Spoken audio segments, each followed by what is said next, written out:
Ik begin even bij punt 1 van de agenda, de opening. Het lijkt zo simpel, bewegend vergaderen. Fietsen op een spinner en tegelijk vergaderen. Deze ambtenaren van de gemeente Opsterloon binnen de eerste die dat doen en het bevalt ze goed. Ik vind het wel lekker, het geeft ook wel een beetje vrolijke stemming, moet ik zeggen. Ja. En misschien is dat al heel belangrijk, want anders zit je maar gewoon te zitten. Ja. Iedereen die zit na een jaloer of begint een gapje of shot over de kant op of drinkt koffie of... Ja. Dat duurt ik altijd lang. Uitzak zitten. Ja, dit is wel... ik gap hier net van.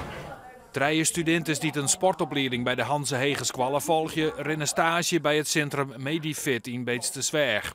Zij houden het bewegend vergaderen opzet. Meesten die lezen 30% sneller en ben volle creatiever en innovatiever ervan.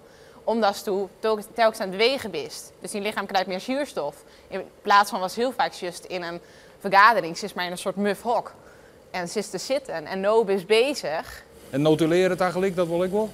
Ja, het zal even bij waarom ziekje wezen van wat hekken op scrum, maar eigenlijk maak ik even stap. Geen onleesbare wannapoort. Nee, dat gaat nog prima. Wat zou de volgende stap wezen kunnen? Dat je je laptop bij het vergadering van energie verzorgen, maar een dynamo? Ik zou het net weten. Dat vind ik wel een leuke trouwens. Maar het is voornamelijk, ik bedoel dat ze met dat zitten we erop rutsen. En uiteindelijk ik dat werknemers fitter worden. Dus dat ziekteverzuim naar beneden tageert. Het plan is om arrangementen aan te bieden voor ambtenaren en kantoorlui. Dat zo bestaan kunnen uit eten, kuieren en dus bewegend vergaderen.